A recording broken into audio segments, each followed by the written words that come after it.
The Earnestly Speaking podcast is a show that is founded on free-flowing conversation and may at times venture into mature subjects. Listener discretion is advised.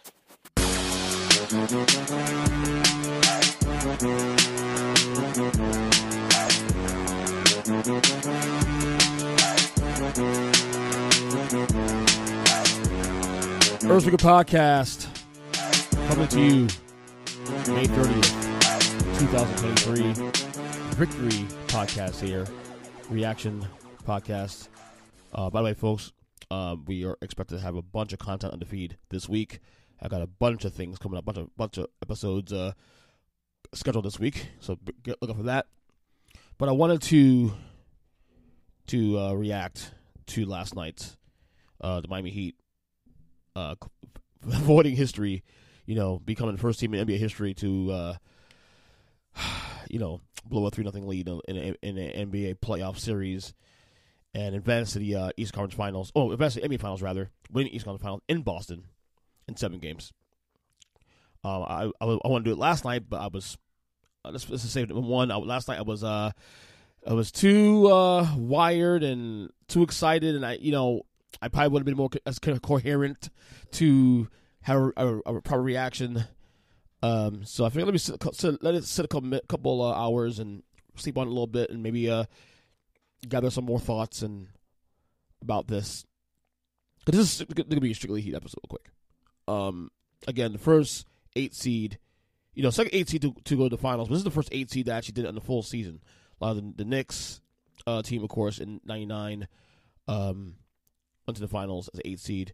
Of course, that Knicks team was actually a lot better than 8 seed. They had a lot of injuries that year. I argue that had they been a fully healthy Knicks team that season, they'd probably be at worst middle of the pack Eastern Conference team.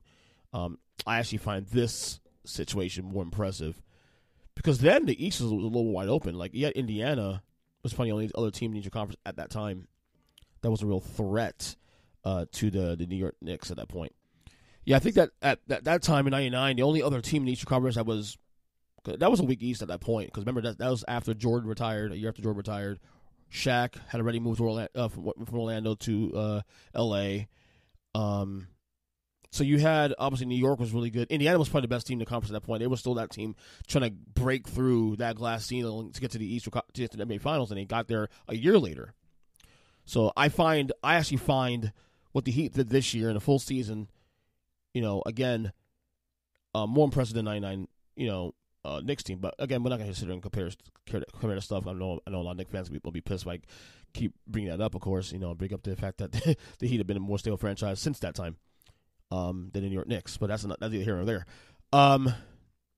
But lots of things I want to talk about here in terms of the Heat last night. First off, the Heat culture works. The Heat culture thing, I know we talk about it, as fans, as people in the media to talk about the Heat culture, but it's something it works.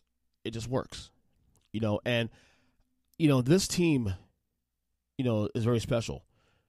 This franchise is very special. I've been a fan of this franchise for 34 years. So basically, I became a fan of this team in its second year of existence because of, and mainly because of Glenn Rice, who was my favorite player at the time growing up on the team back in those early pre-Pat Riley years. Very, very lean years, but also very fun years and innocent years before this team became serious once Pat Riley came in here in 1995. But this team is special because the amount of mental fortitude it took to take it through the thing. First off, the fact that this team got this 4 number ones is amazing. This team, let's not forget, this team is literally 3 minutes from an elimination play-in game, not playoff game, play-in game against the Chicago Bulls from missing the playoffs entirety. They literally lost to the Atlanta Hawks in the first play-in game. I don't know if I keep saying that. It's play-in game. Lost to the Hawks in the first play-in game. Then the Bulls, pretty much outplayed them for 45 minutes in that game. And the Heat were literally 3 minutes from missing the playoffs entirely. Beat Milwaukee in the first round. Yes, we got Giannis miss the first 2 and 3/4 games of that series. But they did beat Giannis still when he was back healthy for games 4 and 5. Also, Milwaukee did beat Miami also as well too without Giannis in game 2. People forget that though, but here or there. beat New York in the second round of the playoffs. New York at that time coming to the series were the favorites too, because remember, New York beat a Cleveland team that many thought could possibly make the conference finals, and beat them in 5 games. Very impressive win. And then, of course, the Boston series. They go up 3-0 in that series. Take 2 in Boston, win the third game of blah at home. And I even said in the podcast that I was still worried. I wanted to win this game. I wanted to win game 4 because I felt that even with a 3-0 lead, there was still a path for Boston to win the series. And they almost succeeded. They won game 4 on the road. Okay. Of course, they win game 5. No Gabe Vincent in that game, of course. Game 6, of course, it was the big turning point, really. The thought was that the Heat lose game 6, they're screwed for game 7. The Heat losing in the worst way possible on a tip in with 0.1 seconds left in the game by Derek White, and everybody's thinking, oh well, this team's finished. Not only do you have to face Boston in game 7, with your backs against the wall, you're facing history of being embarrassed, being the first team to blow a 3-0 lead ever in history of the league. You're on the road doing it in the conference finals, and you have to get over that loss, and you only have 48 hours to do it. So the amount of mental fortitude it took to do that, I think it reaffirms to me why Erik Spoelstra is the best coach in basketball. It reaffirms that, because to me it takes a certain amount of trust, it takes a certain amount of know-how, it takes a certain amount of guts to stay firm, to stay the course, not let go of the rope, as they say. Spoilisms, of course. And they did that. So you got to give them credit for that. So, I mean, very impressive win, by the Heat. What else have here? I thought in game, Bam Adebayo, for all the shit he took. And look, I was getting texts during the game from people, but what the hell is he doing? Bam looked like crap, and he offensively looked like crap. Offensively, he was not engaged. He's actually been playing pretty bad the last couple of games on the offside of the ball. But defensively, he stayed locked in. And I think that's the things we don't realize, that basketball is a two-way sport. Bam could have allowed that to overtake, his entire performance, and instead he stayed locked in defensively, because at least defensively he was engaged. He was getting on switches. He was defending, very well, making some. He had a double-double. He had 10 rebounds in that game. I think 7 assists. So he had almost a sneaky triple-double.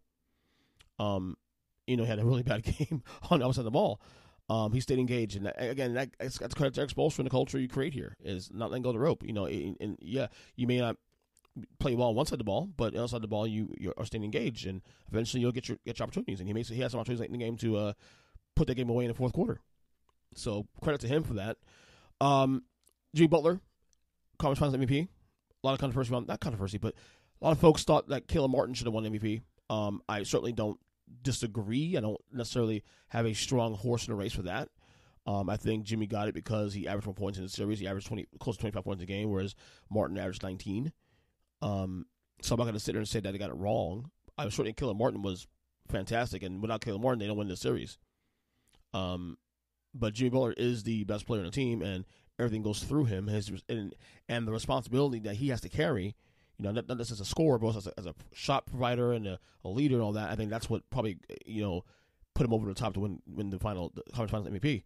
So I'm not necessarily disagreeing with what they say there. I just think the points per game. I think also, the fact that he was dominant in the first part of the series, that got him the big lead in the first place, I think also still spoke a lot. And he played great. And he had 28 points last night in the game, and he kind of didn't have he didn't have the Jimmy game. He just kind of all of a sudden just fell in 28 points out of nowhere. And he was great on both sides of the ball. He was great on defensively too. He shut down in moments, picks, steals in a couple of games there too, especially in this game 7. So I'm not managing win the MVP, even though if Martin would have got it, I would have minded also too. But Jimmy was still that dude most of the way. In terms of Caleb Martin as well too, who I've been speaking praises of him for the last 2 years, but he took another step. He right now in this moment may have the best value contract in the league right now. I think right now he's in the first year of I think a $20 million deal. Next year I think he makes another $9 million or $10 million. So, based on that performance, and if you see this, if this continues next year to where he has a another phenomenal year and another phenomenal playoff run like this, he's gonna get a big contract in 2024. Hopefully maybe Miami finds a way to pay him. They'll have some cap room after next year, depending on what moves they make and don't make this offseason. We'll get to that when the season's over, of course. But something to look at going forward. But yeah, he right now has the best value contract in basketball right now in the league. Jimmy Butler, back to Jimmy Butler also too. We've had this discussion about Jimmy Butler in terms of where he stands in the pecking order of the league. So we had this conversation last year, and we all agreed. I know we had Zach and Chris on the podcast, and we all said that Jimmy Butler was a top 10 player in the league. And I think when we started the year, we did our rankings. I know I had Butler, I think, number 8 or 9, somewhere around there. He's kind of hard to evaluate a lot of times because, again, that playoff Jimmy thing is real, where he does tend to coast throughout the year and then elevates to a diabolical playoff performer, all-time playoff performer. But I do think we overrate that whole thing of him coasting through the year because you can't make All-NBA second team this year and just coast. That doesn't make any sense. Like, if you're not coasting if you make an All-NBA team. He does put some work in the regular season too, which even more so exemplifies why he is a great player, because he's really good during the season, but he even elevates to a higher level during the playoffs. So the conversation now is this: Is Jimmy Butler a top 5 player in the league? Well, I'm not going to do a list right now. I'm not going to do an actual order of the list right now because I think these finals will have a lot to say about certain things. But I imagine my top 5 next year like this. My top 4 like this. You're going to have Jokic somewhere in obviously 1 or 2. You have Giannis in there as well too. You have Steph Curry there in the conversation as well too. Who else in that list? Giannis, Jokic, Curry. Jimmy Butler might be in that conversation here, maybe. Jason Tatum, he got hurt last night in the game, but he's definitely got top 5 credibility at this point now.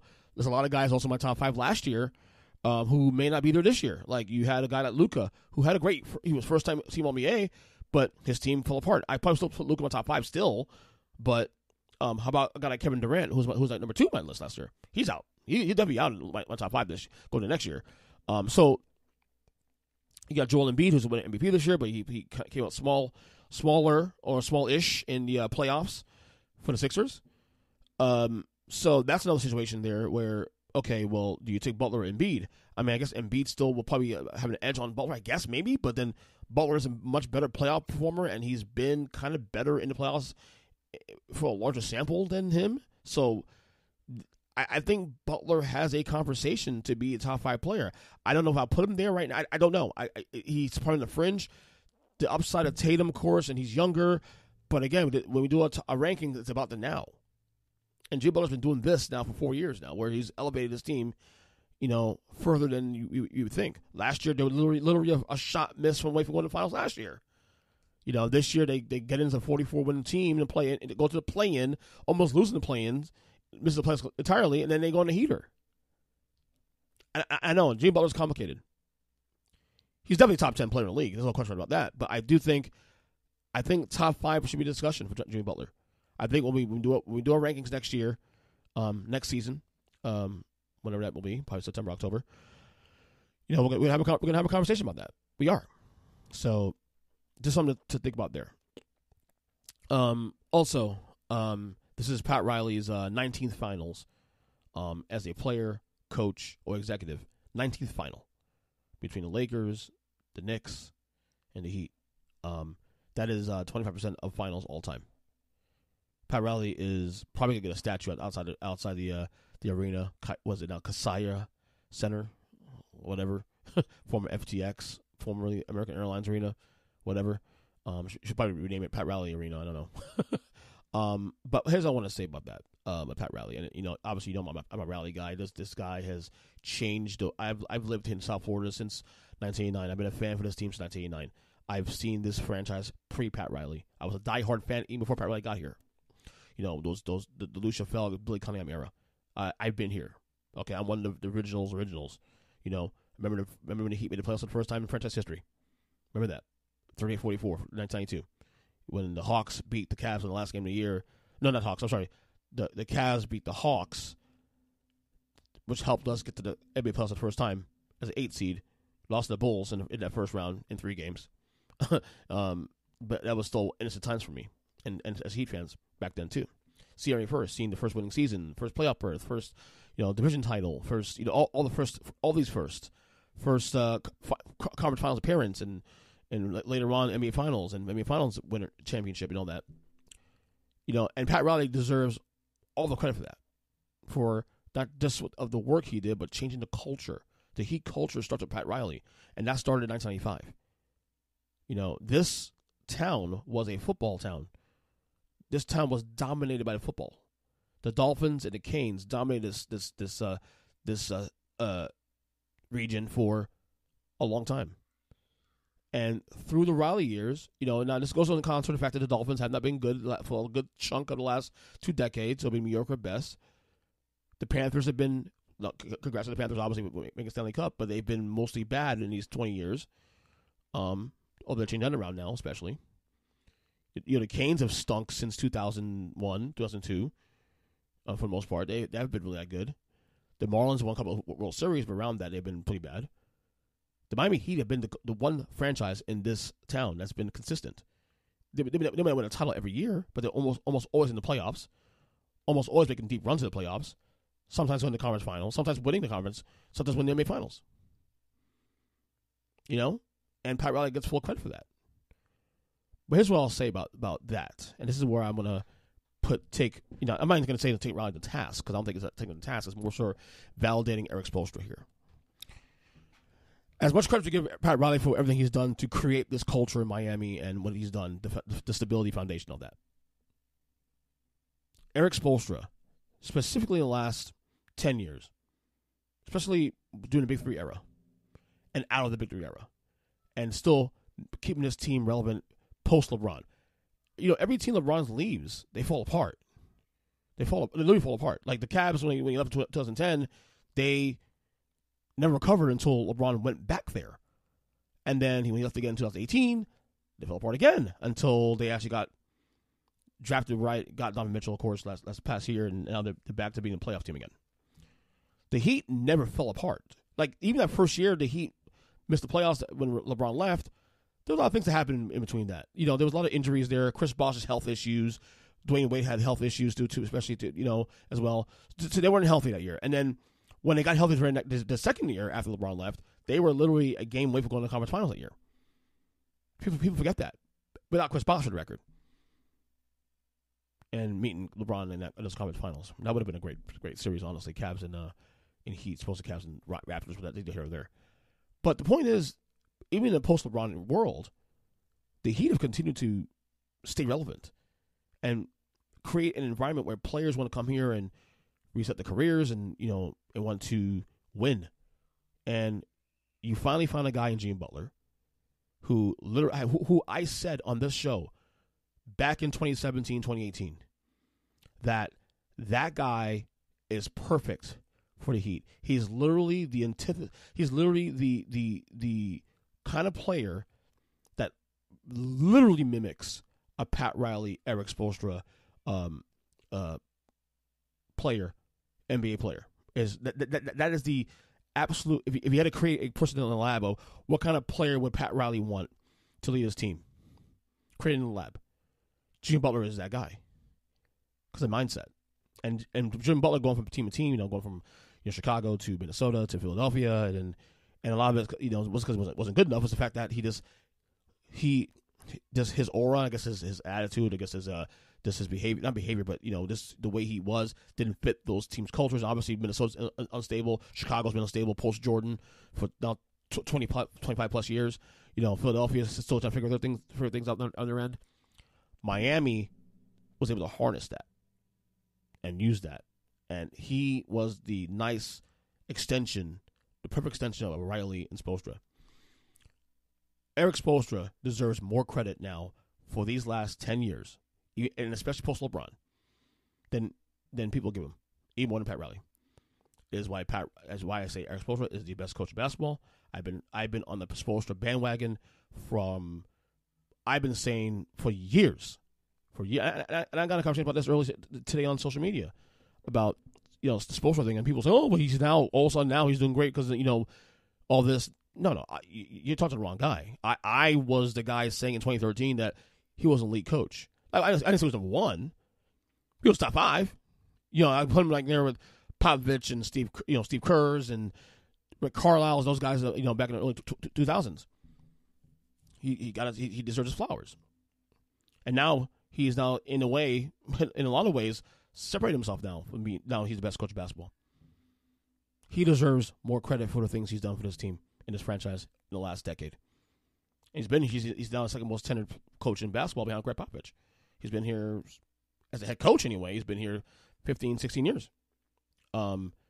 He's been with the organization since for the entire Mickey Harris and Pat Riley tenure from 95, working in the video room. So he deserves more credit.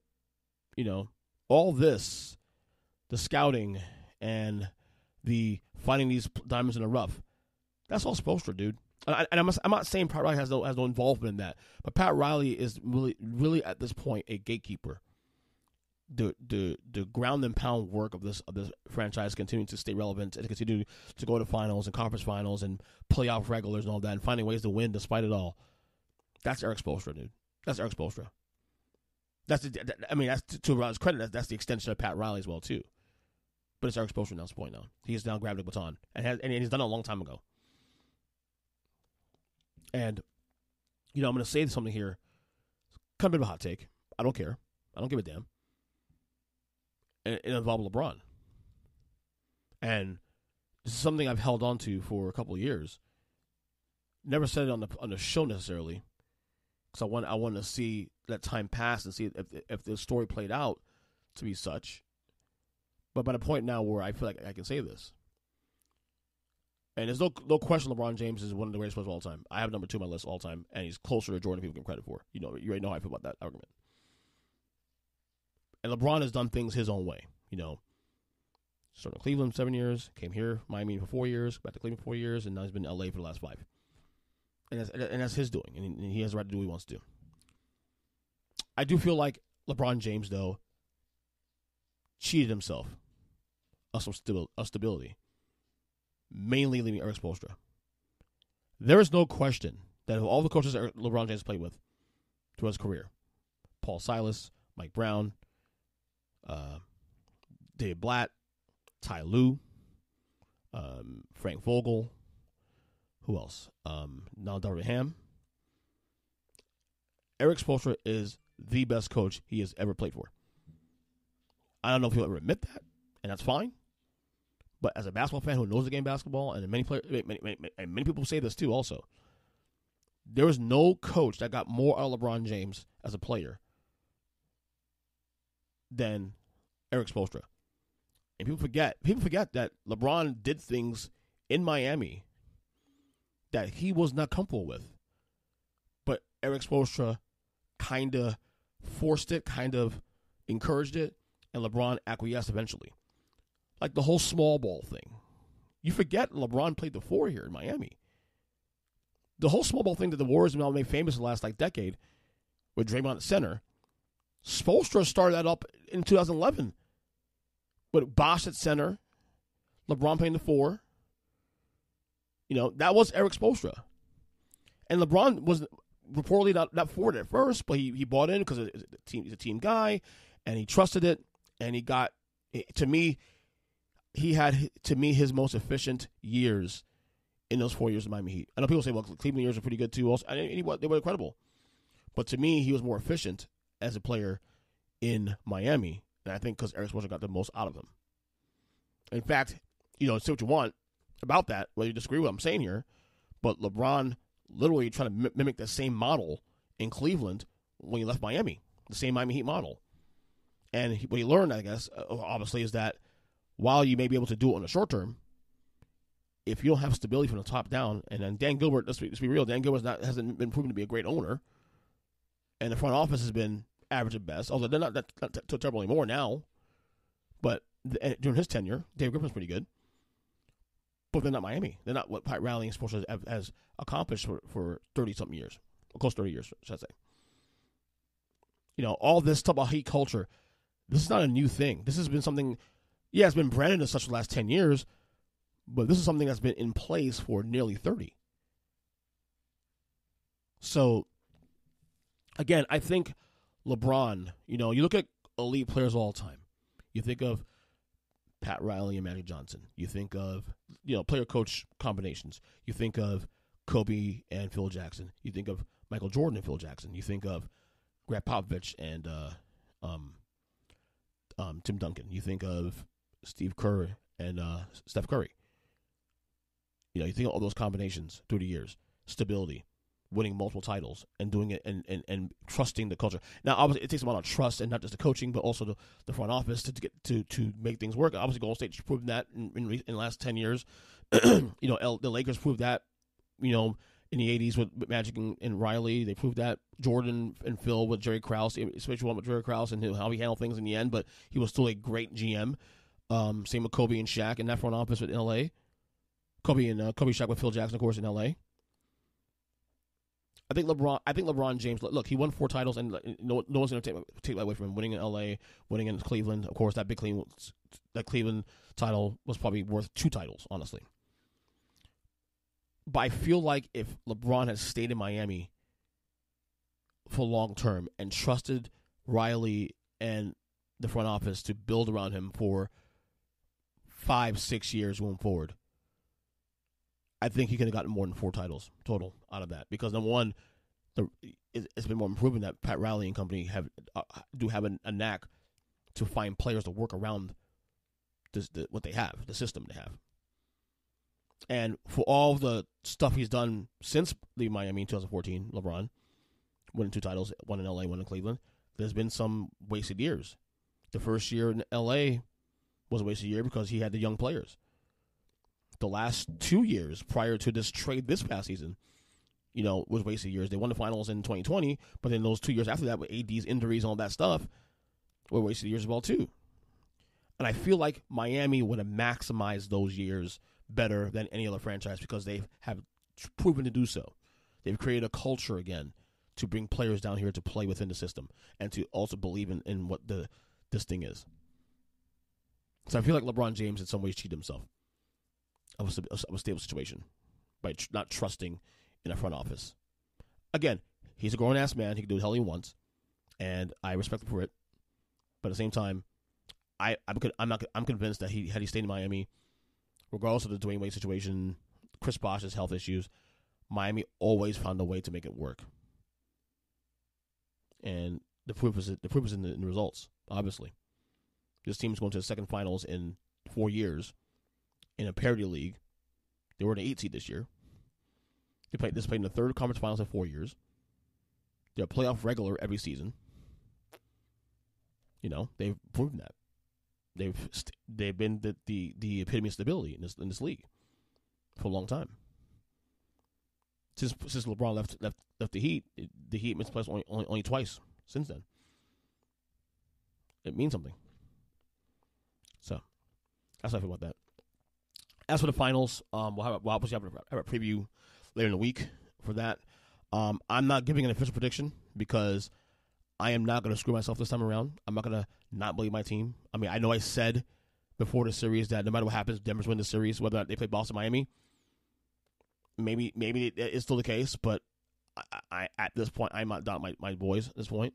Like, Denver should be the favorites, and they deservedly should be the favorites, and that the 11 point, I think they were like a 1 favorites. I think like 89% favorites versus the Heat 11%, but the Heat were just a 3% chance of beating Boston last series. So at this point, what does Vegas know? I'm not gonna doubt my boys. That's all I'm gonna say about that. I'm not giving an official prediction on that. I know people ask me my prediction on that officially. I know I said some things in the last couple of weeks and all that, but no, there's no official prediction on that because I'm not gonna go down that rabbit hole of not believing my team. At this point, well, how could you? I understand Denver's a better team. Denver has been phenomenal all year long. They have arguably the best player in basketball right now in Nikola Jokic. They got a great a support system.